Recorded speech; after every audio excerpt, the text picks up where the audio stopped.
We praise Yah, we praise Yah. Yah, He is and always will be our King, and we will praise Him, and we will serve Him. You know we need Him, and yes, we love Him. Yah, He's alive, forever live, watching you and me. Yes, He is. Yah, He's alive, forever live, watching you and me. Yes, He is. Oh, yes, He reigns. You know He does. Shout aloud, tell the world you know Yehovah. Yes, He reigns. Oh, yes, He reigns. You know He does. Shout aloud, tell the world you know Yehovah. Yes, He reigns. We praise Yah, we praise Yah. Yah, He is and always will be our King, and we will praise Him, and we will serve Him. You know we need Him, and yes, we love Him. Yah, He's alive, forever lives, watching you and me. Yes, He is. Yah, He's alive, forever lives, watching you and me. Yes, He is. Oh, yes, He reigns. You know He does. Shout aloud, tell the world you know Yehovah. Yes, He reigns. Oh, yes, He reigns. You know He does. Shout aloud, tell the world you know Yehovah. Yes, He reigns. We praise Yah, we praise Yah. Yehovah King. Yah, He is and always will be our King, and we will praise Him, and we will serve Him. You know we need Him, and yes, we love Him. Yah, He's alive, forever live, watching you and me. Yes, He is. Yah, He's alive, forever live, watching you and me. Yes, He is. Oh, yes, He reigns. Yes, He reigns. You know He does. Shout aloud, tell the world you know Yahweh. Yes, He reigns. Oh, yes, He reigns. You know He does. Shout aloud, tell the world you know Yahweh. Yes, He reigns. Jehovah reigns.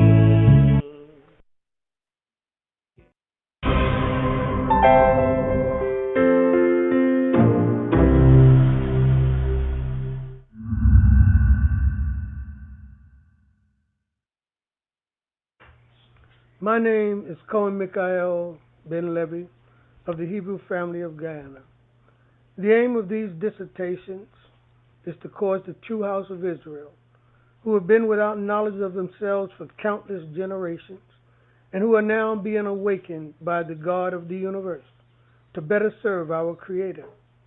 It is our hope that by reacquainting this awakening black nation with their laws and former history, it will hasten our return to our true identity, thereby acknowledging our ancient ancestors. This in turn will allow us to know our Father's God and prepare us to stand together to meet the terrible day of the Creator that He is now readying for all mankind. May He cause all your minds and hearts to understand. Shabbat Shalom Lakim. I do hope and pray that the Holy One of Israel, the maker of heaven and earth, will bless each and every one of you, that He will comfort those who are experiencing the mourning of a loved one, and it's widespread today. So we pray that the merciful one will comfort each and every one of you, as well as those that are facing health challenges and troubles of all sorts, because this is the time that we're living in, a very perilous day and time. As the song indicated, a beautiful song with a message that says the Creator lives, that Yah reigns, and that He's judging us, young and old alike. And so, with that thought in mind, that the Creator is watching you and me, we are hoping that these precepts and thoughts that are shared with you today will help both young and old alike. Raising our children requires them having role models, and therefore, part of raising a righteous child is to be an example, a mother and a father of a righteous person. These precepts and values and the moral teachings are the instructions that I've been taught by my mentor, Cohane Levi, before him by my own parents, mother and father. And it is how the teachers and the young ministers that I'm training, which when we say Cohane, we're only saying we're servants. A Cohane is to serve, to minister to people as a servant of Yah. And so in this sense, it is how these young men are being taught today not to change the truth of the Torah, nor to misteach anyone. The Torah and its sound principles of wisdom, even other ethnicities and nations and cultures will agree with these principles of human rights. Because when we say don't steal, it's not just your act. It's the act of knowing that you're respecting another person as you would have them respect your belongings and your property. So the understanding of not stealing has to be understood on both sides of the spectrum. And so these principles, all people will agree and will respect them as being human rights and being righteous principles of practice for all people. In fact, many other peoples teach these principles through their own language. I'm sure that there are idiomatic expressions and ways in the languages of Hispanics and in the other languages of the earth, Chinese language and the Japanese language and whatever language, they all have proverbs of wisdom, European languages that speak to what is right and what is wrong. I'm sure that in every language there must be a word, lo tignov. That's what it means in Hebrew, don't steal. So in other language, in English is don't steal, they say a theft. And so in every language, there's a word for it to tell you that these are universal principles that we all can agree on. No one wants their property stolen, and so therefore we all agree that it's not a good thing for anyone to steal. The point is, no matter how it is said, righteous words and behavior can be recognized in all cultures, and they are eternal truths. In our previous program, it was noted that to be righteous is to be wise. And so this is what we're talking about all day long. How do you be wise in every situation? Our goal as parents is to raise a child to be wise, to teach a child to think correctly and to apply proper wisdom and right behavior at all times is what we all are striving after, regardless of our nationality. We want our children to be able to discern right from wrong. Sometimes right from wrong is discerning what's a dangerous situation from what's not a dangerous situation. I know growing up, many children would have things like, I dare you. The train is coming to run over to the other side. No, you gotta have the wisdom to know, I'm not doing that.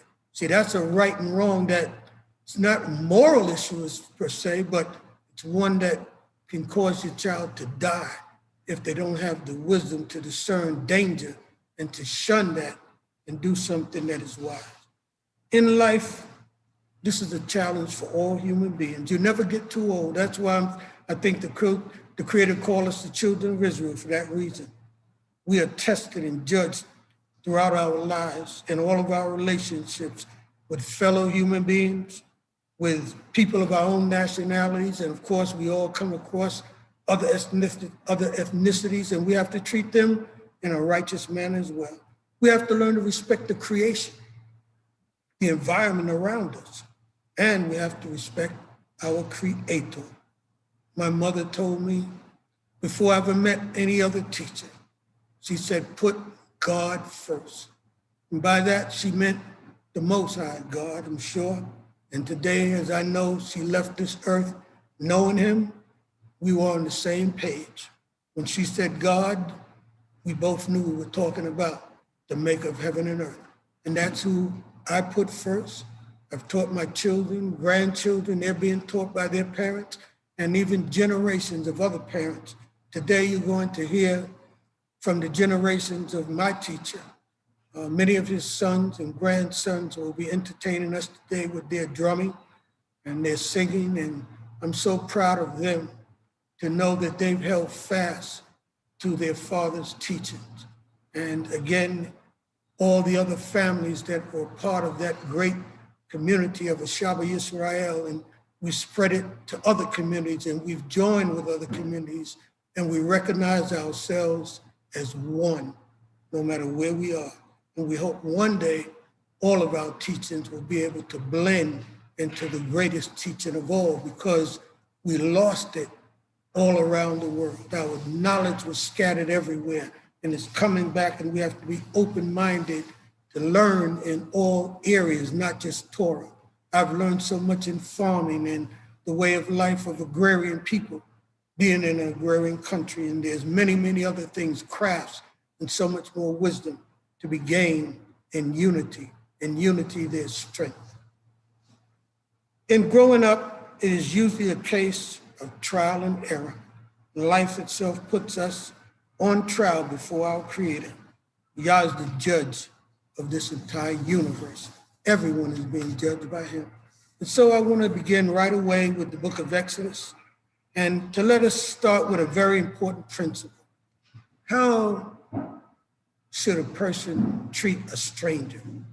Strangers come up in many ways. Sometimes it's a new student in the classroom who just moved from another neighborhood or another country. Sometimes a stranger is a person who came from Jamaica into Brooklyn, as I saw many people from the West Indies come into America. And sometimes there wasn't the nice pleasantry shared in those days, but I hope we've grown to understand that we're one. And so I don't care if you came from Jamaica, Guyana, Trinidad, today we are one people, the nation of Israel, and we must all understand it. But here's the principle and the value, the moral teaching of the Torah. In Exodus 22:20, we find these words. And the stranger shalt thou not wrong, neither shalt thou oppress him, for you were strangers in the land of Egypt. In other words, because of that experience, many of us who are on this earth today have been strangers. That's why we would certainly oppose, and we speak strongly against attacking our Asiatic brothers and sisters for no reason. These things are terrible. We've received this same type of treatment, so we know that it's wrong, but now it's being spread to other ethnic groups, and that's why everyone must be against hatred, racism, discrimination, because it can come to your door, and one day by change in circumstances, you may find yourself not being the person who's in the land where the stranger comes, but you may become the stranger yourself. So these values have to be understood by everyone. In the book of Exodus, 22nd chapter, 13th verse, another moral righteous principle for children to grow up understanding. And if a man borrow aught of his neighbor, and it be hurt or die. Let's think about that. Any person, a child borrows something from a person, an adult, because the children learn by seeing their parents and watching us deal with other people and how we conduct our behavior. They learn right from wrong. This Torah teaching says if a person borrows anything from a neighbor, another person, and that item, let's say it's an animal, and it dies or it's hurt, it says, the owner thereof, not being with it, he shall surely make restitution. in other words, if the owner is not there, the person who borrowed it must take full responsibility to what happens to that item. And so a child must be able to discern and reason to know, just as we adults must be able to reason, I am responsible, I borrowed this item, if something happens to it, I have to take care of it. That's why I tell people, if you know someone has a Mercedes-Benz and you don't have Mercedes-Benz money, don't borrow that Mercedes-Benz. That's just common sense. You have to be able to be in a position to restore the item in full that you have borrowed if you take that step to borrow. It goes on to say further. If the owner thereof be with it, he shall not make it good. Listen to this. This is a very important one. Let's say a thief comes up and you loan him your bicycle. He's right there. The thief puts the gun on both of you. Both of you put your hands up. He takes the bike and goes away. Now, the person who you loaned, who borrowed the bike, he's looking at the owner's looking at him, and the owner's saying, you know you owe me a bike now. And he doesn't owe you a bike. Why didn't you attack the guy with the gun and take your bike? You saw what happened. You were just as helpless as he was. It requires correct reasoning and thinking. He's no more wrong in the situation than you were. He doesn't have to bring proof because you witnessed the entire matter. And that's the understanding. Now we won't have a fight over it. Maybe the brother might even say with a kind heart, look, I'm still gonna help you. I'm gonna give you some of the money to pay for it. That's the way the Creator expects us to live. That's how children have to think and reason. If they borrow someone's pen, you have to give it back intact. You can't say I lost it. You have to make restitution, repayment for that item. That's righteousness. It's righteous thinking is what we have to teach our children. In Exodus 22:6, we get another moral teaching. If a man deliver unto his neighbor money or stuff to keep, and it be stolen out of the man's house. And let's break that down. If a man loans something or gives something unto a neighbor, maybe he's traveling, and he says, I'd like you to keep this. It could be a male or a female. I'd like you to keep my jewelry box for me. And it be stolen from the man's house. So it goes on to say that's a possibility, but let's see what the law says, the Torah. If the thief be found, he shall pay double. So then the owner and the person who is borrowing or taking care of the goods, neither one of them are in the story. It's about the thief. The thief has to pay double because that's what a thief has to do. He has to pay for stealing. That's why, again, we want to teach our children don't steal, because sooner or later you're going to have to pay more than what you stole. It's not going to be worth it, the value. And you're going to have to pay double. In the culture of the Hebrews, you pay double for such an animal or something that was stolen. It discourages stealing. If a thief be not found, then the master of the house shall come near unto God. In other words, we don't know if you're telling the truth or not. And you are an honest person, so you are not afraid to come before the true and living God who you fear, because you know he can punish you. He can take your life. That's what we've lost. If you don't have the fear of the Creator, these laws go into an entirely different area of judgment, because guilt is there, and we don't have to talk about reasoning because you've already made a choice of being an evil person and doing wrong. But if you're not, then we go before the Creator just to clear the matter, because we trust our judgment and our position and words before Yah. We don't swear falsely and use the name of the Creator in Hebrew culture. It says, to see whether he have not put his hand unto his neighbor's goods. In other words, once he swears and tell the truth, well, we accept that, because we know that if you can do that, steal and lie and swear in the Creator's name, just a matter of time before you pay that debt back. For every matter of trespass, whether it be for ox, for ass, for sheep, for raiment, or for any matter of lost thing whereof one saith, This is the way. I didn't take it. It was stolen. Whatever he says, we just go before the Creator to confirm that you're telling the truth.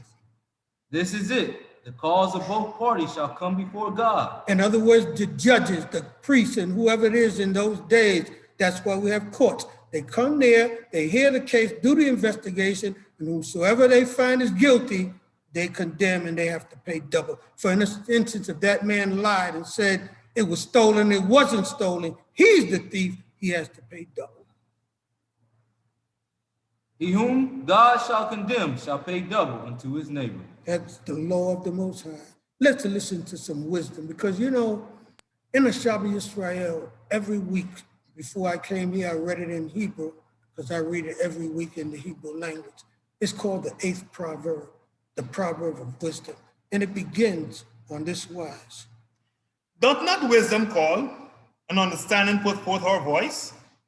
In the top of high places, by the way, where the paths meet, she standeth beside the gates, at the entry of the city, at the coming in at the doors, she crieth aloud. From the time we're born, wisdom is waiting for us at the door of life to teach us and show us the right way.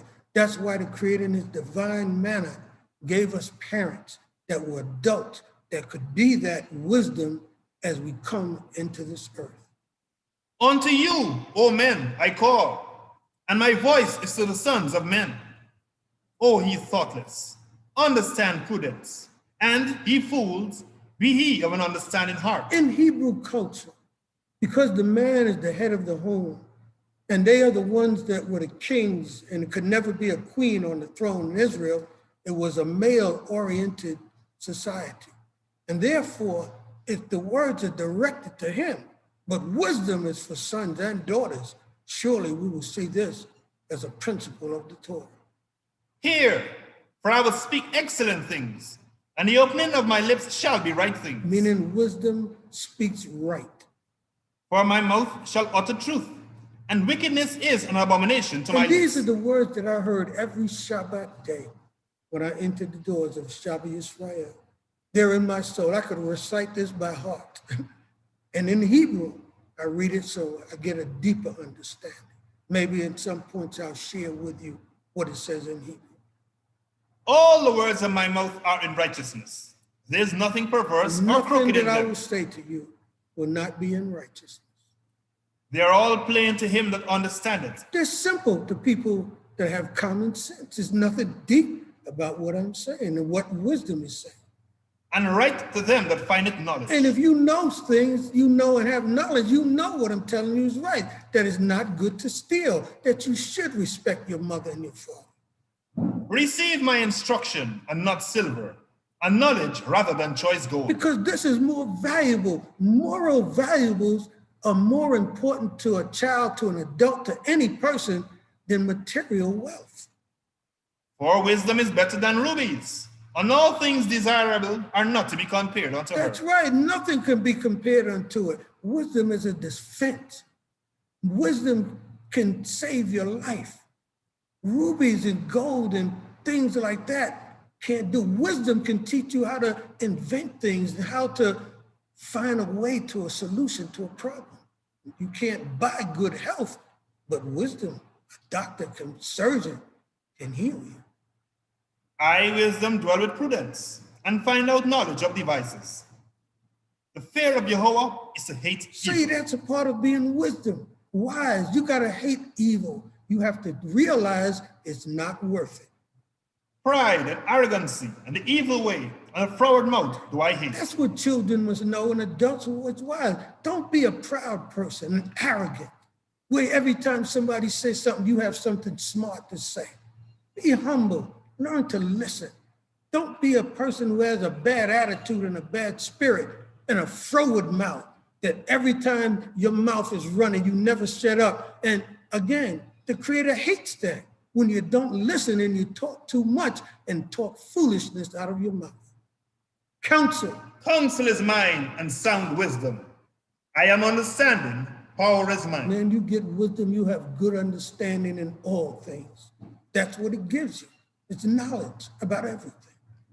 Buy me king's reign. This is how a real king reigns. A king that's going to stay on his throne and endure, he better do it in righteousness and in wisdom. And princes, they decree judges. You don't want an unrighteous judge judging your son. That's what happened in many of our cases in the courts of America.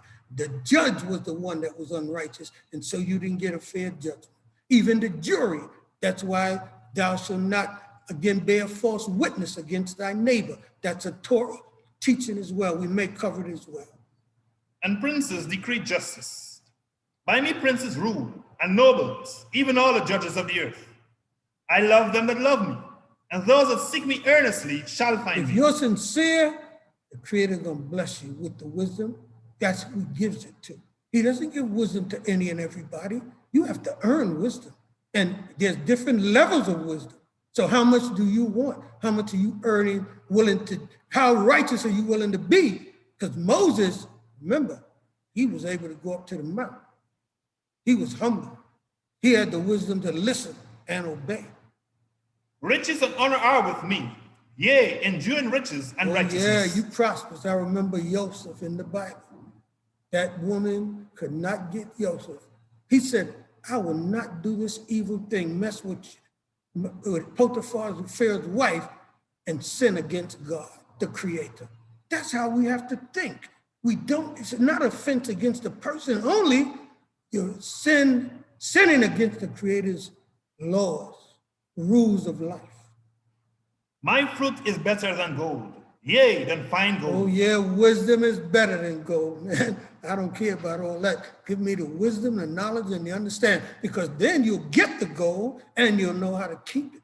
See, without that wisdom, you may get it, but it'll run through your fingers quicker than you can even ball a fist and hold it together. And my produce than choice silver. That and the things that will come out of the wisdom, the produce, the things that wisdom will bear are going to be great and wonderful in your life. I walk in the way of righteousness. That's the key. Not just being wise, you're doing what's right. You're walking a path every day and night as a child, and that's your challenge. That's everyone's challenge, to do the right thing all the time.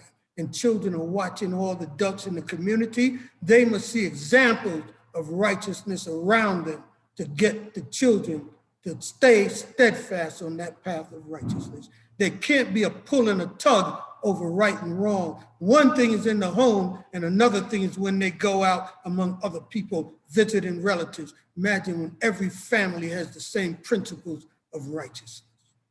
In the midst of the paths of justice, that I may cause those that love me to inherit substance, and that I may fill their treasuries. We're going to end out with the end part of Proverbs. The last part, I love this part where it speaks to the children. And then we're going to hear from our drummers so we can get ready to put on our first set of Cohane Levi's sons, grandsons, and maybe even great-grandsons playing the Torah, the drums, again, praising Yah like the Torah. We want to read that last part of Proverbs 8, which says, verse 32. Now therefore, ye children, hearken unto me, for happy are they that keep my ways. Yaladim, hearken, listen to me. Listen to your parents. Everything that I'm saying, I know that you must have heard it from your mother, your father, your aunt, your uncle. Maybe it was a grandparent that was your guardian or someone else in a foster home. I hope that they're a good parent and that they're telling you these things. Hear instruction and be wise. Listen when people tell you the right thing. Be wise. And refuse it not. Don't fight against what's right. Happy is the man that hearkeneth to me. Happy is the person that hears what's right, obeys, and does what's right. Watching daily at my gates. Waiting for wisdom every day when you get up. You go to school. That's why you want to be an eager person when it comes to learning. See, when you love something, you do well at it. That's why if you love wisdom and learning, you're going to do good in school. Some motivation. Waiting at the posts of my doors. Waiting for the right thing every day, wherever it comes from, to your ears. That's the door. Your eyes are the doors to your mind. Always let good things come in the ears and see the right things when you wake up every day. For whoso findeth me, findeth life. For whoever finds wisdom, they find life. And guess what you obtain? you obtain the favor of Yah. And obtain the favor of Jehovah. That's right. That's what it says in Hebrew. That's the beautiful part of knowing those words in Hebrew. Yes, you've obtained the favor of Jehovah. And then in Hebrew, this is what it says. It says again, but he that sinneth against the Creator does violence to his own soul. See, in Hebrew, it says something different. That, you know, you're going to see what it says in English, but I'm telling you what it says in Hebrew. Kot-e, the person that sins, kot-e, that sin against me. He said, and he uses the word kometz, nafsho. That word kometz, he's talking about violence.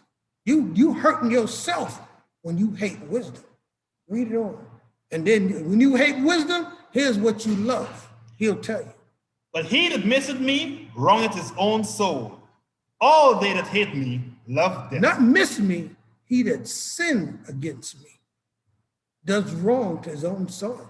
You better know what's right, or you're going to pay for it. You might pay with your life. See, because your soul is not fish. It's not only soul, it's your life. You do your life harm when you sin and break these laws that we're talking about today. Let's listen to the drummers, and we'll come back with some more wisdom and righteous ways to teach a child. Baruch Yehovah Baboquer, Baruch Yehovah Bezorayim, Baruch Yehovah Be'erev, Baruch Yehovah Belayla, Baruch Yehovah Yom Yom, Baruch Yehovah Tami, Yehovah Eloheinu B'Akusha, Lisloach Lanu Lekol Devarim Ra'im Sha'asinu Lefaneka Yom Yom, V'hiliot Imanu Kol Halal Hazeh, Lema'an Shemka Yehovah.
Boy, I'm so proud of Mekub and Cohane and all those men, Shemaiah.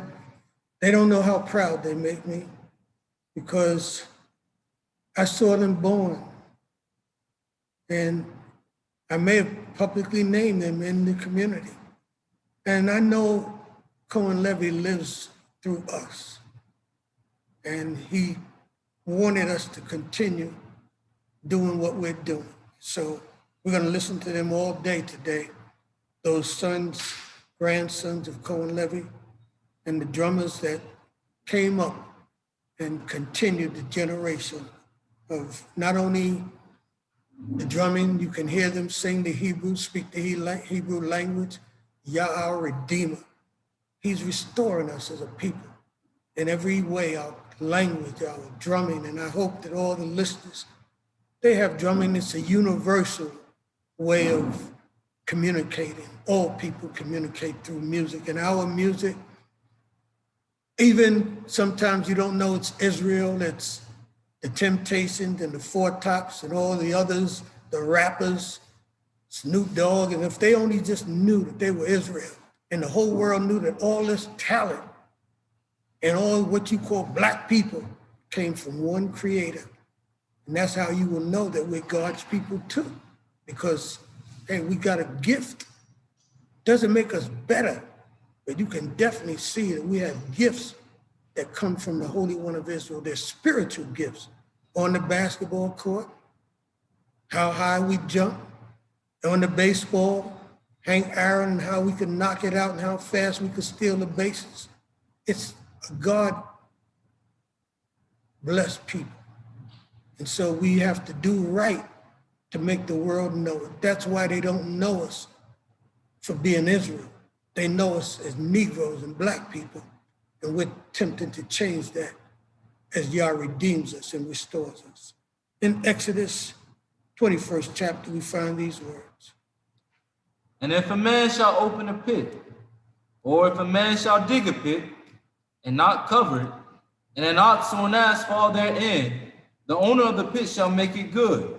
He shall give money unto the owner of them, and the dead beast shall be his. It's fair. Your animal did not die in his pit. His animal died in a hole that you refused to cover up. And you know and I know, today we're walking in the streets of New York City, and it may be someone's store that they didn't close the shelter, whatever, the basement, and you have to take responsibility. You didn't shovel up the ice in front of the store, and it's up to date. It's all, you can always bring these laws up to any time so that you can know someone whose property another person is hurt on, and it's your fault. You have to take responsibility and make restitution. In that case, the dead beast is yours. You can do what is not unclean. You can sell it, do whatever you like. But when it comes to that person who's had a loss due to your irresponsibility, you have to make restitution. And if one man's ox hurt another's, so that it dieth, then they shall sell the live ox and divide the price of it. Let's bring it up to date now. Today, people have these pit bulls, dogs. Many people we've heard in the news. The dog comes out the yard, attacks a person in the street, maybe the baby. If he kills that baby, that owner, if he was warned before, he's going to be put to death because you did not listen. You were so arrogant, you didn't care about other people. That's what this law is telling you, that sometimes it can be very serious. If you were warned and you didn't take warning, you bear responsibility for a person's life. And today, there should be no argument. When that person goes to court, just get your money ready to pay those doctor bills and make compensation. You're guilty for not keeping that dog locked up and muzzled and locked in a cage. Or if it be known that the ox was wont to gore in the time past, that dog was known to attack people, and its owner have not kept it in, he shall surely pay ox for ox, and the dead beast shall be his own. That's in an agrarian situation. You got to replace the animal with this bulldog, German Shepherd attacking situation that we are all familiar with in these places where we're living in. Guyana, we can have that attack too. I remember we had a bull. He saw red, he started attacking it up in Rockstone. So I'm telling you, this is real stuff happening in other countries, but maybe in your neighborhood, it might be some animal, a dog, or somebody. Imagine these people that's drive-by shooting today. They don't have that in the Torah, but I can tell you what the law will say. You get caught, you had a drive-by shooting, oh yes, we know. You kill somebody, that 6-year-old girl, we don't even have to have a court case in Israel. See, that's a waste of money and time. That's why I said we got to get now to where we know what just it is. People don't want to be waiting 10 years for you to get justice after you done killed their son or daughter. I'm telling you, we got to get these laws right with the Creator. That's why we have problems on the planet too, it says. Don't you? If a man steal an ox or a sheep and kill it or sell it, he shall pay 5 oxen for an ox and 4 sheep for a sheep. That's an agricultural understanding that an ox costs more money than a sheep in an agrarian society. So that's why you have to pay more money. When you steal something expensive, you pay an expensive price. That's why, because had it not been recovered, this person would have had a greater loss. And so that's understanding of justice, and children have to know and understand. That's a discouragement to stealing. You don't want to have to go through this. And the shame, humiliation that comes along with it, Yaladim, it's not worth it. Exodus 20, verse 12. Honor thy father and thy mother, that thy days may be long upon the land which Jehovah thy God giveth thee. And that's what we all should understand. That's common sense. I shouldn't have to say anything. Respect your father and your mother. There's no excuse. Oh, but my mother drinks, my father drinks. He's still your father, she's still your mother. You do not have to disrespect them. Try to get him some help. Come sure. Thou shalt not murder. Thou shalt not commit adultery. The murder take a person's life unjustifiably. Defending yourself, the Torah does not call that murder. So homicide, someone has died, but it's not murder. Don't bother someone else's wife. Don't trouble things that belong to another person. It could be the person, his personal wife or son or daughter you're coveting. Don't even look at them and think about doing something to them. Keep evil out of your mind. Thou shalt not steal. Don't take things that don't belong to you, Yaladim. And adults as well. Be an example to the children not to do these things. And then we'll have righteous children. It takes a village to raise them. Thou shalt not bear false witness against thy neighbor. We spoke about that earlier. You don't lie in court, out of court, any place. When someone asks you, did you see it? You tell the truth. If you didn't see anything, don't say you saw something. Thou shalt not covet thy neighbor's house. You don't want to desire to covet, is to desire something that belongs to another person. Work, come up with a mind, Yaladim, say, I can work hard, I'm smart, I can get it myself. I don't have to want someone else. If you want something and desire something that belongs to another person strongly and hardly and too long, you're going to start thinking about how you can get it, and it will not be in a righteous manner. Thou shalt not covet thy neighbor's wife, nor his manservant, nor his maidservant, nor his ox, nor his ass, nor anything that is thy neighbor's. And that makes it very clear what we must do. Brothers and sisters, this is the way of wisdom, the way of righteousness, and it's right for any child, regardless of what their nationality is. These are principles of righteousness for Israel and for any child. Genesis 9, 6 and 7.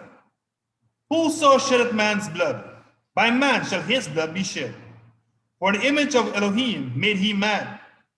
And you, be ye fruitful and multiply, swarm in the earth and multiply therein. Make children, make life. Don't kill people. That's what this is about. It's about life, not about shortening someone's life before their time. Everybody's life should be respected by every person.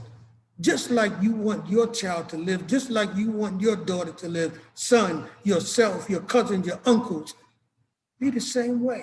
Reminds me of that commercial. about, again, a driver who drives under influence of alcohol. Again, the man was asked, well, how many people you think is a fair number that should die from this? He said, oh, out of 100%. He said, oh, probably 50%. And he said, okay, here's the 50%. Who came by? His mother, his father, his son, his wife, his daughters, his aunts, his cousins. I wish that every drive-by shooter could see his family being shot when he starts to shoot in the neighborhood. Or that happening to his family. Maybe, just maybe, if they could think differently, they might change their behavior. That's what I'm saying. Change your behavior. What goes around comes around. Many of these killings are retaliation for something that happened in another instance. Just investigate, you can find out that I'm telling you the truth. It's going in a circle of violence because they didn't get the message. And that's our people. See, that's why I say again, you know, some of these things we blame the white man for, but I'm telling you, some of this is us. It ain't nobody else's fault but our own. What we do to each other is unrighteousness. And what message does that send to the children? Even the teenagers. You're sending a message to your younger siblings about the wrong way to live. They see you go to jail. They see you get killed. Hey, come on. You know the sadness that's spreading in families because of unrighteous thinking and behavior? And the yellow dean, hey, this seems like they're more in more wickedness than the adults are. Things that children you would never think of a child doing are happening today. They need these type of teachings. And I hope I could get out there, play it on the loudspeakers in every country, and every other speaker that's speaking about wisdom and righteousness. I'm not the only one. This is what the earth needs to be filled with wisdom. They need to take some of that stupid rap music off, not the intelligent ones, but that crazy stuff that's degenerate, that's not doing anybody's mind any good, that's making our sisters be degraded and disgraced. Take that stuff off and put some wisdom in the ears of children and people. Leviticus 19:35. He shall do no unrighteousness in judgment, in meat yard, in weight, or in measure. Yeah, money changed people, you know. That's what this is about. See, a lot of people, they're righteous, but not when it comes to money dealings, trading. That's where the Torah teaches us. A child has to be told how to be fair and just with money. And they have to know and understand examples shown by adults, people around them. And this is why movies, you know, the stuff that our children watch on television, sometimes it undoes and negates what the parents are teaching. Because if they watch too many movies and listen to too much rap, that's the opposite of what they're being taught in righteousness, it's canceled out. You're giving them a confused mind. And sometimes when the rapper has the gold and the chain around his neck and the big ring on his finger and the car that he's driving, that child sees that rather than the wisdom of the parents and others. So our brothers that are on cloud nine, as they say, they're living large. Think about the people that are in the place where you left them. Give them some wisdom to give them up. I know that you're experiencing and talking about the ghetto. We get it. But now let's give some wisdom to these children, our rappers. Hey, many of you are doing it. I hope others will come behind them. You know, when you think of the type of music that Bob Marley produced, I can't think of not one song that didn't have a positive message in it. We need to go back to getting to producing stuff that's morally correct, that has integrity in the words and in the lyrics. That's what we need. We got teachings for men and women. Yes, a good name, says Ecclesiastes, is rather be chosen than gold and silver. We're going to cover that in another precept. Let's look at Leviticus 25:35 to 37. And if thy brother be waxing poor, and his means fail with thee, then thou shalt uphold him as a stranger, and a settler shall he live with thee. That's it. Your brother's doing bad. Help him. Your sister's doing bad, a widow, a mother who has no husband. Let's help each other. Teach your children, let them see those things. You know there's a neighbor next door. She's struggling. You got more than you need. Go over there and just give her something. The needy in our midst, all around us, whatever country, there's somebody. It doesn't have to be an Israelite. There are people in Spain, in Venezuela, in Colombia, all of those countries, Brazil. There's trouble everywhere. We need righteous people, righteous children, and the children are suffering in all these countries and more than what I've mentioned. And I'm speaking to everyone. Let's look at them children. Too many children are homeless on the street. Too many children are receiving no food, never mind teaching. They're not even getting a meal every day. Let's be a little more kind, considerate of the yellow dean, and see how we can help them in every society. And I'm speaking about our community here as well in Guyana. We got to come up with more ways. We've done some things to help the elderly. We got to focus on the elders and the children more and see how we can help them. Take thou no interest of him or increase, but fear thy God, that thy brother may live with thee. Let our children see how we help and how we do good. We can't just teach children with speeches and good words. They got to see some actions by the adults and young adults, teenagers. They got to be an example.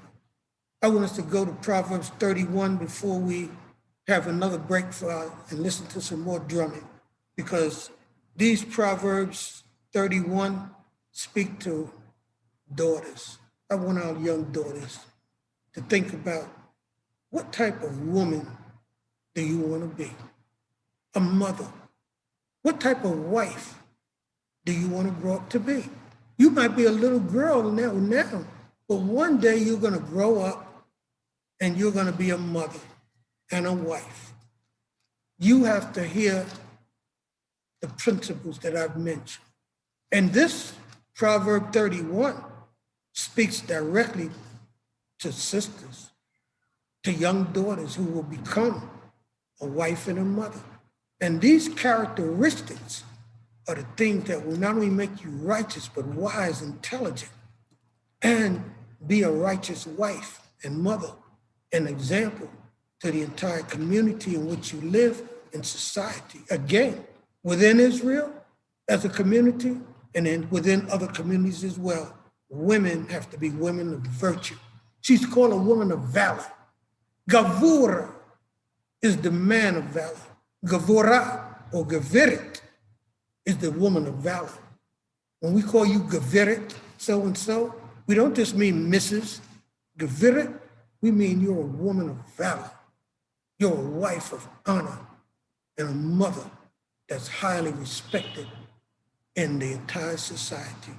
Let's listen to a mother speaking and telling her son about a woman and the woman of valor.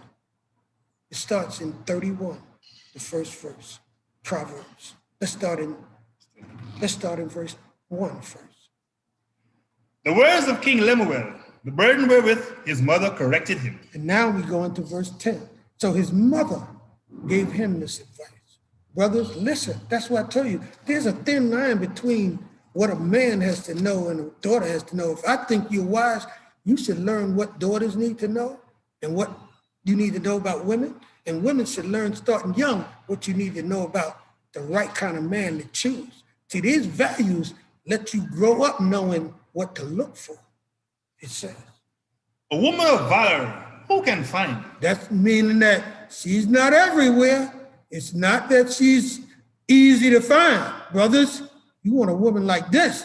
See, a mother has to raise her, father has to raise her to be this, and they're not everywhere. These are like pearls that you have to find. For her price is far above rubies. Oh, you cannot pay for a woman like this. This is a daughter that has no price. She's more valuable than any money that a brother could pay for her. See, you may pay a dowry, but she's above any dowry that you can ever come up with. Whether it's millions of dollars, she's worth more than that. Verse 20. She stretched out her hand. Let's go to 11. Let's go to 11. 11. Keep reading. I'll tell you when to stop. The heart of her husband doth safely trust in her. That's right. See, now, you know, brothers, when you got a wife that you can trust her, she can go out and do business, as we're going to see this woman do. She works on a job. See, a lot of brothers don't want their wife to work because there's a lot of men on that job. They can't trust her. Not this brother. He ain't got no trust issues when it comes to his woman. That's why she's hard to find. And he hath no lack of gain. Oh, she's going to make money for him. She's an increase. He's not just working alone. She's bringing something to the table. She doeth him good and not evil. Oh, man, brothers, I know y'all must be saying, yeah, them young men say, that's the kind of woman I want, because I know. See, when you find one that don't do you good or evil or know of experience, you know the difference. You could choose between good. See, that's one thing. A lot of times it takes personal experiences to really learn right from wrong. That's why I told you, when you're raising a child, they got to go through stuff. Sometimes they have to go through things like this. You could be a grown man, maybe have had a woman that did you evil and did. Just don't worry about it. It just wasn't a learning experience in life. That's why somebody had to learn from it. God chose you. And let me tell you something. He chose you to be examples for other people. You helped somebody, your experience. And if it's going to help you, if you now think about what you did in the relationship, what she did, maybe you contributed to the situation, and try to go on and get a better life and pray so that he can change the situation. In life, there's always ups and downs. Man that's born of a woman, I don't care if you're righteous, you're going to get troubles. Once you're a male or female, trouble's going to be in your life. That's why you need the Creator. He delivers you out of trouble. See, a righteous man falls, but he get up every time. An evil person falls 7 times, they get up, they go over and over, they just keep falling. But God lifts you up when you're a righteous person. But you're going to experience some type of trouble, and you can't be angry with God because you had a misfortunate situation. Just look around you and see how many other people have problems. You're not alone in that situation. All the days of her life. She never changes. She's steadfast in her righteousness. That's a hard person to find, who's so righteous as a child to the day of her death or her life. She's a kind-hearted, good, righteous person, never gonna cheat on you, never gonna do you wrong, always working for the family just like you are. We all want that, brothers. And to get it, you gotta give the same thing to get it. You can't want something and you ain't willing to reciprocate that same thing. That's why a lot of brothers don't have it, because they don't give the sisters what they're looking for. Righteousness and wisdom on your part. She seeketh wool and flax, and worketh willingly with her hands. She is like the merchant ships. She brings her food from afar. She riseth also while it is yet night, and giveth food to her household. This is not a lazy sister. You know, I mean, she's working when people sleeping, and she's not complaining about it. She knows her responsibility. She loves her being a mother, being a wife, and she loves taking care of them. See, only God, Yah can give you somebody like that, a righteous heart that feels that way. A lot of people do it, but hey, they got a problem doing it. Come on. And a portion to her maidens. Oh, yes, and she's helping other people too. She's doing more, and she gets blessed for it. See, when you give, you receive. That's why she probably got a husband that treats her nice, that does not cheat on her. That's why what goes around comes around. And that's why it's important for us to raise righteous sons and righteous daughters, and then they're going to have a righteous children, righteous family. This is a cycle that the Creator intended that it would be a blessing eternally. We blowing a blessing that could be forever on this earth. Peace and happiness and long life. We're destroying our own length of days on the earth and our happiness while we're here, because the children not growing up We're not raising generations to be righteous adults, mothers and fathers. We're not putting righteousness in our children early enough, and too many of them are being lost to evil. She considereth the field and buyeth it. She's a business person, and her husband's not jealous. With the fruit of her hands, she planted the vineyard. Yeah, she may be making more money than him, but they ain't having an argument over it. They're a family. She girdeth her loins with strength. She does exercise. She works out. She don't only want to work hard, she gonna work out so she can look good. And make it strong her arms. Oh yeah, she don't say, come help me lift this bucket. Oh no, she can lift that bucket herself sometimes. And then of course, you can help, but I'm saying she's not helpless. You can see she's strong in mind, body, and spirit. She perceiveth that her merchandise is good. Oh yes, she knows. She delivering. She can see things are going well, and I'm doing good things. Her lamp goeth not out by night. Oh yes, that's right. She don't mind staying up, and she gets her rest. Yes, because she's a woman of God. We have a double Shabbat this week called a kafur. Today and tomorrow we be resting. We have a culture that legislates resting. Leisure time. That's what the Torah does. All them holy days and them days that you have feast days, I'm telling you. And in an agrarian society, oh, this time you have to let the land rest. We have even the year where you have to have a release. You got to let the land rest for 7 years. That was a time in our culture, Hebraic culture, it wasn't no heavy farming and working for 7 years. You lived off the produce. See, in our culture, and many cultures can learn from it, that's the culture of the Bible. It's an African culture. We're reading about Africa. Whenever you open up the Old Testament, you're reading about Africa. African proverbs, African psalms, African whatever. Once you're in the Old Testament, you're in Africa and you're listening to African teachings and people. And that has to be understood. And when we listen to the New Testament, we're looking at Greek and European teachings and what have you. It may be wisdom there too, but never East and West, never will the two meet and be one. East is East and West is West, and never will the twain be one. So we can appreciate the East, appreciate the West, the different cultures. Let's see what we can learn from one another. Let's see how we can trade African foods and produce and Caribbean and South American and Europe. We trade, we need each other, but we got to live in a righteous way where the trade is righteous, because the children can see even governments, how righteous they deal. They got to see the whole world. And when America sends vaccines that they won't take to other countries, in Torah, that's unrighteous. See, that's what I'm talking about. Sometimes the governments don't do righteous things. But when you know Torah, you can think outside the box. You can think higher, because Yah is a higher thinking. Tell me. She laid her hands to the distaff, and her hands hold the spindle. She stretched out her hand to the poor. Yea, she reached forth her hands to the needy. She helps people that need. This is a good-hearted woman. She's somebody's wife, and she's somebody's mother. She's not afraid of the snow for her household. For all her household are clothed with scarlet. She cares about her family, her husband, her children. She maketh for herself coverlets. She cares about her neighbors. Her clothing is fine linen and purple. Oh, she makes the best purple royalty. This is a woman of class. Her husband is known in the gates. She makes him known because when he comes out, he looks well every time. When he sitteth among the elders of the land. She maketh linen garments and selleth them, and delivered girdles unto the merchant.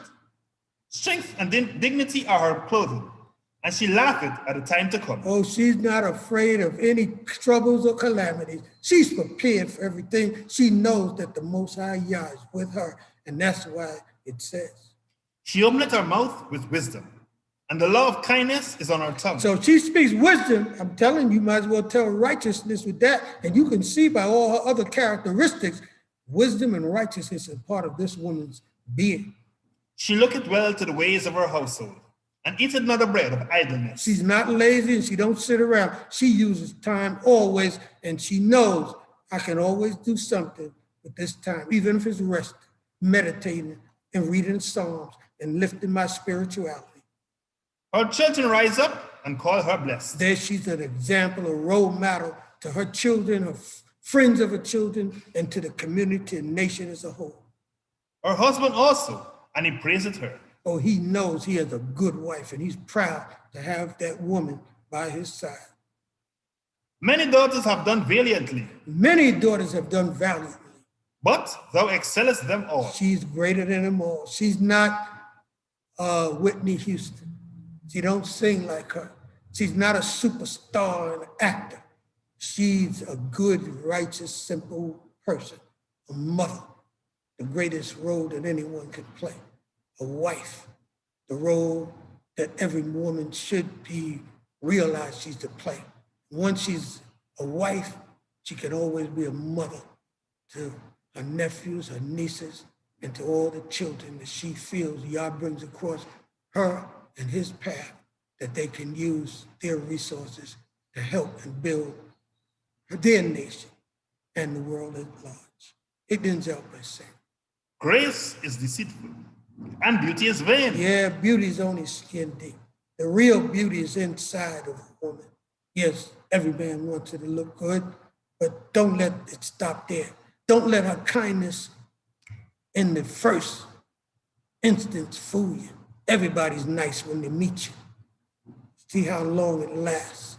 Sometimes it don't last after you're married, but that's part of the learning of life. See, one thing I tell you about life, you can give your children all the good rights and teachings you want, but some things they're gonna have to experience and learn through living, and you will not be able to do anything about that. You raise the child, but you don't make their mind. But a woman that feareth Jehovah, she shall be praised. That's the key. Do you fear the Most High? See, the fear of Jehovah for male or female, that's the beginning of wisdom. And if you think about it, a little common sense will tell you that it's the beginning to the path of righteousness. See, the path of righteousness is how wise you are, and that you can know in any and every situation, what do I do now? Some situations are complicated, very complicated, but there are people that know what to do. They have the wisdom.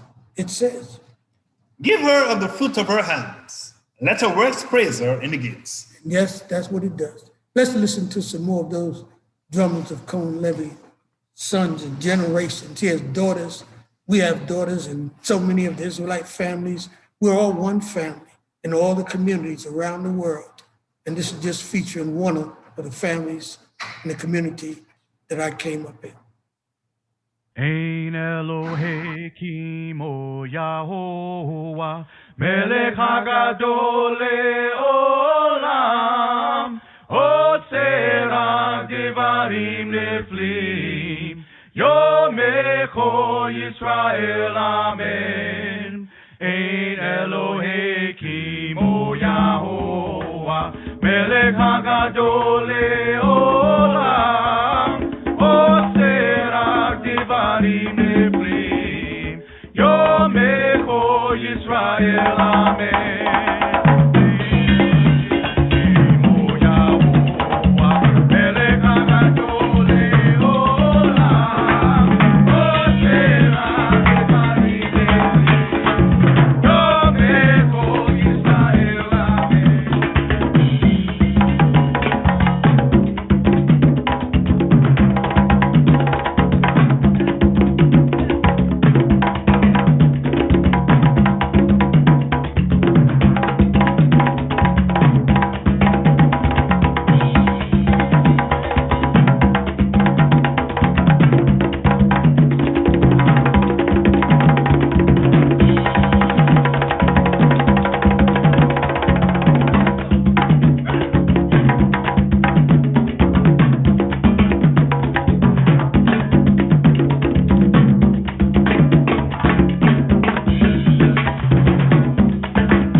Those young men or fathers, I saw and know of their birth. And so this is going from generation to generation. People who think that Israel is not well and alive, I hope these programs will change your mind. This is just a small segment of the Israelite community worldwide.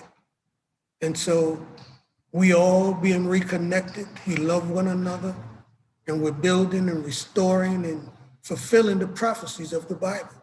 And one day the whole world will have to acknowledge that the things you've heard on this program and programs like this, one day you will acknowledge and say, it is truth. Because more and more, we're gonna rise up and we're gonna be a righteous people. And we're gonna show you the wisdom of the Torah being lived in our communities, in the ghettos around the world. Prophecy being fulfilled. It's gonna be done with wisdom like this, raising children in communities, because see, our children is the key to changing our situation. Teaching them correctly will change our paradigm. It says. Proverbs 28, verse 6. Better is the poor that walketh in his integrity than he that is perverse in his ways, though he be rich. In other words, see, that's so important. Being poor also means being humble. When you're humble and you don't have a lot of substance, it's better to be that way and live righteously, treat people correctly, than be a snob with a whole lot of money. That's not gonna pay in the end of matter. See, it's always not about today, but what is tomorrow gonna bring to you based on what you're doing today? That's how people should think if they're wise. Am I gonna reap good for what I'm doing today? Or am I gonna reap bad and evil for what I'm doing? That's how we're raising our children, to know that you're gonna be held accountable. When you chastise your child, you're showing them as a parent, they're gonna be held accountable. When they go outside, the policeman is gonna hold them accountable. And that's why we can raise our children wisely. A soft word turns away anger. See, when that angry cop comes up and he has that attitude, you gotta have the wisdom to not get him angrier. You gotta make sure that you do everything, every gesture, every word is almost flattery, because flattery will get you somewhere with the cop. Yes, sir. I'm very sorry about whatever the situation is. Yes, sir, you want me? I'm coming out, complying, yes, sir. It's just your manner. You don't have a mean looking face, because facial expressions speak. Be yourself, be calm, look pleasant, talk pleasantly. And pray that God never put you in the situation. See, some people never even have to face that. See, prevention by Yah is better than him having to show you something. He can prevent things from ever happening. That's why usually things that happen, if he have a choice between somebody robbing a righteous person and a wicked, who do you think the Creator would choose to have robbed, have killed? That's why Abraham, he watched over him. Anybody who troubled Abraham, you got in trouble. Go back and read the Bible. He watched over us as the apple, the pupil of his eye. That's what it really says in Hebrew. We're the pupil of his eye. Anyone righteous can become important to him, because you have examples of that in the Torah as well, where the Most High, tomorrow, I'll be doing the book of Ruth. Ruth is her name. They call her Ruth, but it's Ruth. And I'm telling you, she was a Moabite. But if you can see, she was grafted into Israel. There's other people that y'all married them into our line because they were righteous souls. He goes on to say. Verse 9. He that turneth away his ear from hearing the law, even his prayer is an abomination. Oh man, your prayer is an abomination? A person that don't listen to right, that does not hear instructions that are good and right, you're gonna pay for that. And don't even ask for help. Because when you start getting in trouble, you say, oh, God, help me. When the cop got you up against the car because you robbed the bank, oh, it's too late. Your prayer now is an abomination. You might get more time in jail because that you just didn't listen. That's why Yahweh say, when I call, you didn't answer. So when you call me, I'm not going to answer. It's in the Bible. And it's fair. It's just. You're a stubborn child that don't listen, a stubborn person that won't hear when people tell you right. So now, when you start to pray, your prayer ain't gonna get answered. See, that's something I want very bad. Please, like Daniel, when I start praying, send them angels, let's say they on their way to help you, Cohane, I heard you. You want your voice to be favored up in heaven. As a child, start thinking that way. Yellow Dim, I'm gonna tell you something right now. This is from my personal experience. I think I was praying from as long as I can remember. I don't know if it was 5, 6, whatever it was, but I've been praying. I know, I remember. I had to pray because I was in certain situations. That's why I'm glad I was born in like a war zone. It was the ghetto. And I know that I had to pray. Because when you left the house, your mother can't help you when there's Roman lords, jolly midgets, Frenchmen, or whatever you call them, all them different gangs. And you go out one block, you see in Harlem, you go to from 113th to 114th, it's another gang on 114th Street. You get to 116th, another, Lenox Avenue, another. Oh, that's what I'm talking about. You need God, especially if you don't want to be in the gang. You don't want to be killing nobody, fighting and all that, being running home every day. Hey, your mother told you don't join the gang. The gang gonna beat you up if you don't join. You know that's one of them complicated situations. It's personal. Prayer got me through. Got me through everything I've ever been through. I started praying young. And I don't know if I would have done it had I not been put in that situation. That's why sometimes God puts you in a situation because he's preparing you. It might not be good, but you have to understand that. Later in life, mostly they say, that's why they say, Yellow Dean, hindsight is better than foresight. Meaning what? When you look back, you can understand things clearer than when you're looking forward. You can't see the future like you can understand the past. You can understand the past better when you look back and remember everything than you can understand what's ahead of you. And that's where you learn from the things that's happened. It's wisdom. It's how you get it in a personal way and through aunts that tell you what's right. Not only mother and father, cousins, older siblings, friends that are real friends. Let's read on. It says wisdom. Proverbs 29, verse 1. He that being often reproved hardened his neck shall suddenly be broken, and that without remedy. You see that? Now let's look at that one. It's so wise and so truthful. A person who, when they're corrected, they harden their neck, they get stiff-necked, they get angry, they get an attitude, shall suddenly be broken. Meaning that you're gonna keep going that way, and one day when you least expect it, you're gonna get a trouble in your life and there'll be no remedy for it. There'll be no help, no way out of it. Why? Because when people corrected you, you didn't take correction. You got angry when somebody told you you were wrong. Don't be like that, Yellow D.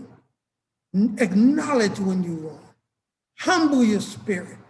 Don't be arrogant when people telling you right that you got to have something to say back. There are a lot of people like that, even when they're adults. It's called tick for tat. They never try to learn from what is being said. All they want to do is give you an answer so the argument can be prolonged forever. They don't argue to end it. They argue to keep it going. Don't be like that. Look for the solution to the problem, not to the prolonging of the problem. It's righteousness. It's wisdom. Take it or not. I know it's wisdom. Some shit. Verse 7.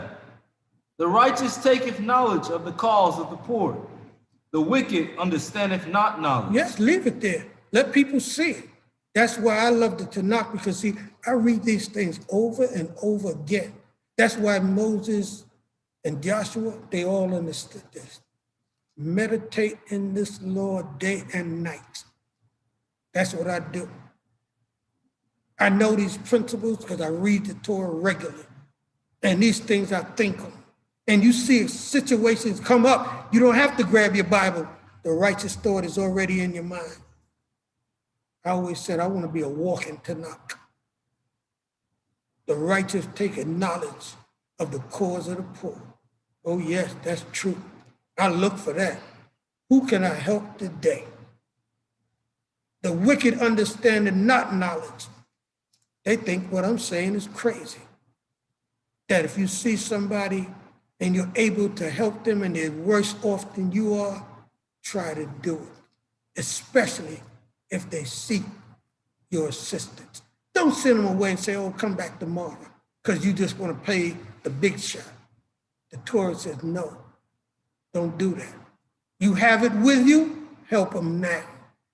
And people that take advantage, hey, I can tell you, if you want to take advantage by coming and asking you don't need, I'll give it to you, because I already know you're going to need forever. You're going to keep needing. Why? Because you're unrighteous. You don't have to be, you could be the one helping someone else, but because you are living in unrighteous, your thinking is all messed up and thwarted, you're not even thinking right, you're going to pay for it. See, I don't worry about people like that. I don't have to fight evil people in my mind. That's a waste of my energy. Y'all take care of them. I already know what you're going to get. So I just have to wait it out. And see, this is the thing. When you live and can see people get what's due to them, it strengthens you more. And y'all see, I'm 72 years of age. So the people that did wrong, if they got it run and they're not yet, as I said, past that time, I witnessed what happened to them. I don't have to talk about it. It's in my mind.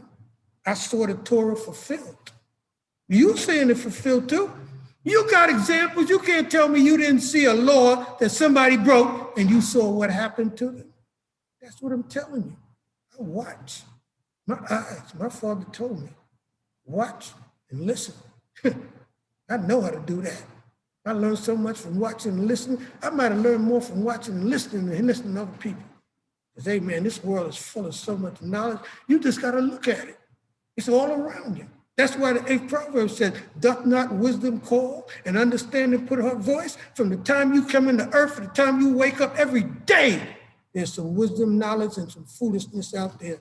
Can you discern which is which? Do you have the integrity to choose the right from the wrong? That's what this is about. Are you a virtuous person? A woman, a man of honor? There you go. That's what this is all about. It says. Proverbs 28, verse 20. A faithful man shall abound with blessings, but he that maketh haste to be rich shall not be unpunished. Oh man, you can't do anything and do anything to get money. No, I like working. I remember my father bought me that shoe shine box. He made me and my brother a shoe shine box. And that's when I learned how to do business. And it was good because I was so proud when that guy, I remember the first guy's shoe I shined on Pickens Avenue. I didn't even know how to shine shoe. He told me, he said, first put on this polish here. And he said, do this, that, and the other. And he gave me a big, it was more than, because adults are like that. That's what I'm talking about. That's how you do good. I'll never forget, I don't know that man's name, but I'll never forget the kindness that he showed me. Told me how to shine his shoe and paid me more than what I had 25 cents on the box. He might have gave me $1 or $2. I'll never forget it because I learned how to earn. Then I had another job. I washed dishes, Kanishi Kings. I remember those jobs because I was brought up to work for what I wanted for, to earn what I want. And it makes you feel good when you did it and you built it and you bought it and you, hey man, there ain't no feeling like that. To achieve goals, set goals that are righteous and achieve them. Hey, gotta start when you're young. I'm telling you. I carry those principles with me to this day and I'll carry them to my grave. That's what got me successfully where I am, listening to my parents, listening to Cohane Levy, listening to Yah words in the Torah, and trying my best to apply everything that he said. Don't shun nothing, and you'll see the results, it says. Verse 22. He that hath an evil eye hasteneth after riches, and knoweth not that once shall come upon him. That's right. You don't know. Don't follow riches, follow righteousness. Yes, beware of the company you keep. If you wise yellow day, don't just hang out with them so-called friends. A lot of them are not friends. You don't use that word loosely. Be humble. Always consider that you could be wrong. That's right. I learned that in the Proverbs. Read on. Verse 19.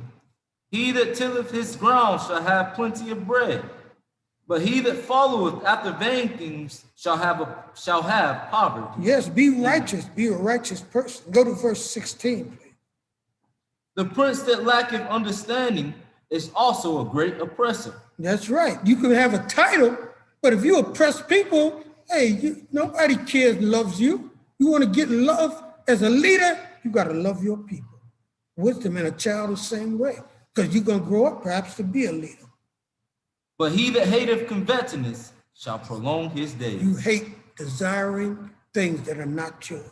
Let's go down to another proverb, and let's take Proverbs 28:19. We read that already? Let's take 24:1. Be not thou envious of evil men, neither desire to be with them. Don't be with people, in other words, that are unrighteous. Choose good people to hang out with. Some shit. 22:15. Foolishness is bound up in the heart of a child, but the rod of correction shall drive it far from him. Yes, that's so true. Let's listen to our drummers, those wonderful sons. I consider them my sons, the sons and grandsons of my mentor, Cohane Levy in Israel, called Mishpaka, a family of drummers.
Raising righteous children, raising children to be righteous. It's an act of lifting up and causing in a child's development them to go on an upward grade. It's to cause and to help these children to rise to a standard of righteousness, integrity, dignity, to increase their thinking to a higher level of thinking, to increase their application of good to a higher level, to set their building and growth on an upright path, to have them elevate and grow into righteous sons and daughters by cultivating their minds as we raise, rear, and bring our children up. Children are constantly developing their bodies, their minds, and their spirits.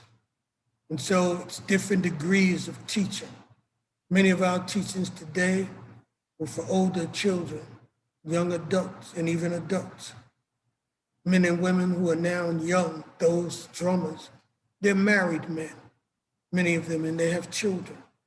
And so many of the youth that were not long ago, 18, 19, 20, many of them now have one child, and they must continue to be steadfast and being an example of righteousness, and also teaching these principles that they were taught and passing it on from generation to generation. It's the Torah. It's not my teaching. It's not Cohane Levy teachings. It's not the teachings of Ben Ami or Rabbi Matthews or any of the Rabbiim. All of us were blessed to be made acquainted with the Torah. And in such, we were able to teach others. And many, of course, they were unnamed. I can never name all the people, teachers that have had an influence on your life and my life and on the earth itself. They go back before Israel. You can go back to Garvey, and even before him, Frederick Douglass, and the list goes on and on. Harriet Tubman, it goes on and on. Moses and Joshua and Yirmiyahu, Yehoshua, Moshe, Yeshayahu, Kesquiyahu, Daniel, Daniel the prophet. Those are my role models. They're our role models. They're the role models of African people, righteous examples of men, women, Deborah, Sarah, that grew up. Their names are renowned in the Bible. That's why you say Sarah. That's why it says in the book of Isaiah, look unto Abraham and unto Sarah who bore you. Deborah, the prophetesses. Miriam, the sister of Moses. Women who we all know are women and men of renown. I want us to listen to our last two precepts. We're going to listen to another selection by our drummers. In fact, we'll take the drummers first and close out because we only have two very short precepts before we end today's session. Let's listen to those great drummers. They're professionals. Again, Bani Mispaka, Allah Tafim, Cohane Levy's sons and grandsons. Some of them I know, Irania, Otanu, the others were born after I left the United States. I can't name all of them, but again, you can look at them and see. That's one family right there. I love them all. Y'all bless them all and bless the entire family.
make me so proud.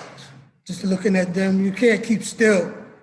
I mean, you just look at those young men, and they're not just playing the drum. They got a ruach that goes with it. You look at those smiling, beautiful faces, the spirit that the Creator's put on older sons and the younger sons as well. And it's a family. They could be on television. They should be on channel 7, 2, 9, 4, 10, whatever it is. They're that good. And one day it will be. Hope someone will see this program and say, hey, we want to get in touch with them young men. Hey, they can, and I'll tell you something, you may not know it. You can take any one of them and switch them to any drum and they can play every one of them. That's what you do, you can't see. They can shift them drummers around any way they want, to left or right, because every one of them can play every instrument or being trained to do so. I watched them grow up. They're part of our community. And now they're spreading the sound and it's moved and we're joining, because that's what life is about. Sharing what you have and receiving from others. It's give and take in life.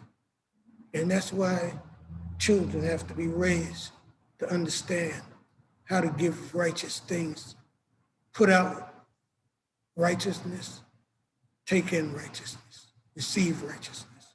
And ended out, our last few precepts begin on this wise. Proverbs 22:1. A good name is rather to be chosen than great riches, and love and favor rather than silver and gold. Because it's in more the Torah's consistent. You'll find the same wisdom and righteous statement in different parts of the Bible. That's also found in Ecclesiastes 7:1. It says, but worded slightly different. But the point is exactly the same. A good name is very important in life. Being a righteous son or daughter is very important. Your name gets to a place, my father said, before you reach that place, your name is already there. People know about you before you even reach a place. Keep a good name. Proverbs 16:21. The wise in heart is called a man of discernment, and the sweetness of the lips increaseth learning. That's right. The wise in heart is called a man of discernment. It's a thinker, a person that can figure out right from wrong. You gotta have wisdom in your mind. Your heart is your mind. Lev means your mind in Hebrew. Be wise in your mind. It'll help you to think and discern. And discernment, if you look it up in the dictionary, it's a spiritual thing. Only the Creator can give you a mind, because some things, it's not, the dictionary can't define what's right and wrong. The spirit of Yah can show you in your mind, in your ruach, this is right, this is wrong. He'll give you the righteous thought. He'll send you the angels to guide you in the right way. Understanding is a fountain of life unto him that hath it, but folly is the chastisement of fools. When you're foolish, Yeladin, you're gonna smart for it, you're gonna pay for it.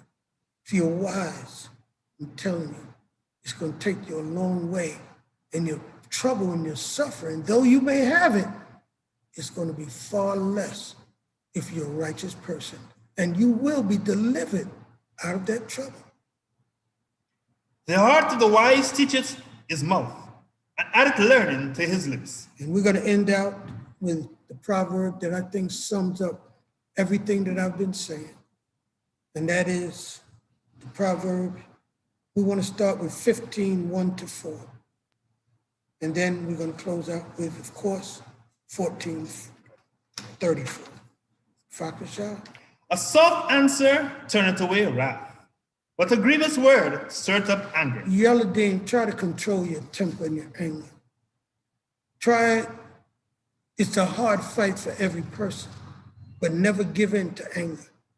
Let it be just that instant, and then you go back to being yourself. And you try not to allow it to happen by trying to get more discipline and control of your spirit. A soft word turneth away wrath. That means that it'll allow you to have a conversation without it going to even violence.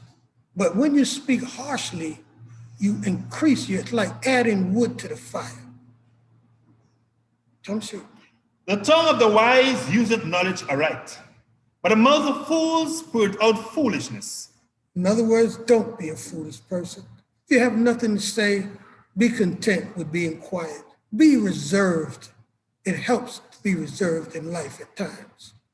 The eyes of Yahweh are in every place, keeping watch upon the evil and the good. Yeladim, everyone listening, no matter where you are in this world, the Creator is watching you. He's watching me. He's watching us. And he's judging us. And he's meting out to us according to our doings, whether young or old, whether male or female. A soothing tongue is a tree of life, but perverseness therein is a wound to the spirit. You wound your spirit when you go astray from the path of righteousness. Be steadfast. We end out with Proverbs 14:34. It sums it all up when it says, Righteousness exalteth a nation, but sin is a reproach to any people. Means righteousness exalts any person, but it's a sin and a reproach. Sin is a reproach to any person. You can make it a people, a nation. You can break it down to the individual. You want to go up and be elevated, because we're speaking about rearing and raising and elevating and having a child be raised and grow up. So we're speaking about righteousness.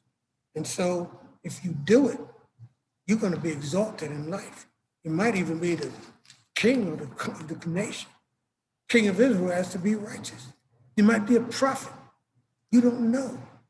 Your potential waits in the balance to see who you are going to become, because life is a choice of being a righteous person or a wicked person. It's a choice before you even become the person of choosing good over evil, being wise. Be wise. Choose the good. Choose righteousness. And wisdom and righteousness are synonymous in the eyes of the Holy One of Israel. May the Yah bless you. He can, I cannot. And so I'm commanded to put these words upon the children of Israel. And Yah says he will bless you. May he do accordingly. Yivareka Yehovah wa yishmareka. Ya'ir Yehovah panayu aleka wikuneka.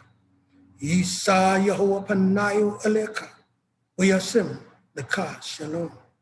Yehovah bless thee and keep thee. Yehovah cause his face to shine upon thee and be gracious unto thee.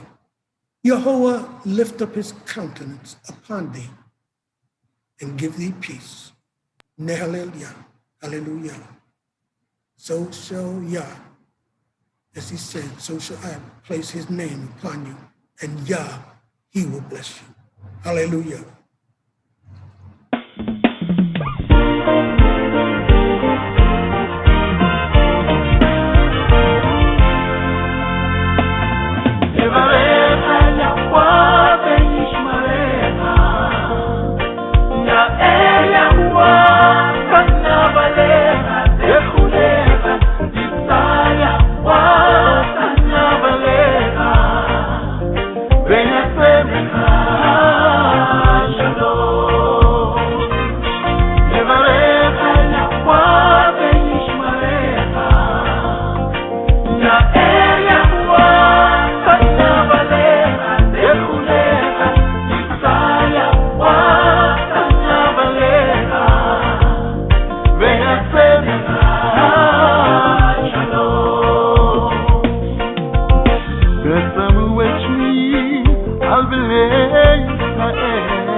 Venha ser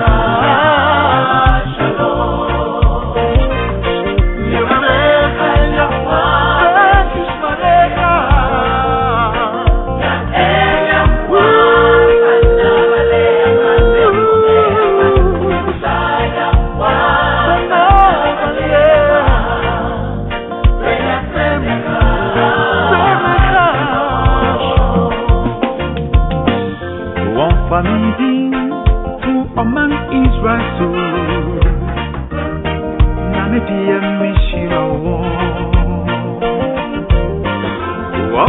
meeting to among Israel.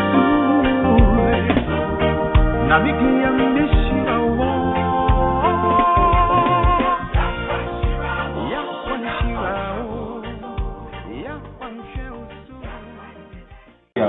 Hallelujah.